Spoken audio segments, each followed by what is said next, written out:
Managed IT services can sound complicated, but the idea is simple. Instead of waiting until something breaks, a business works with an IT provider to monitor, maintain, secure, and support its technology on an ongoing basis.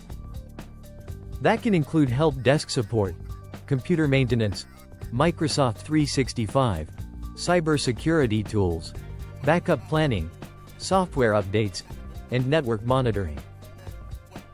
For small businesses, this can be especially helpful because they may not have a full internal IT department.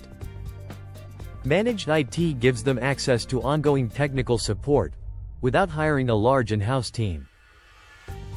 The goal is not just fixing problems. The goal is preventing problems, reducing downtime, improving security, and helping the business operate more smoothly every day.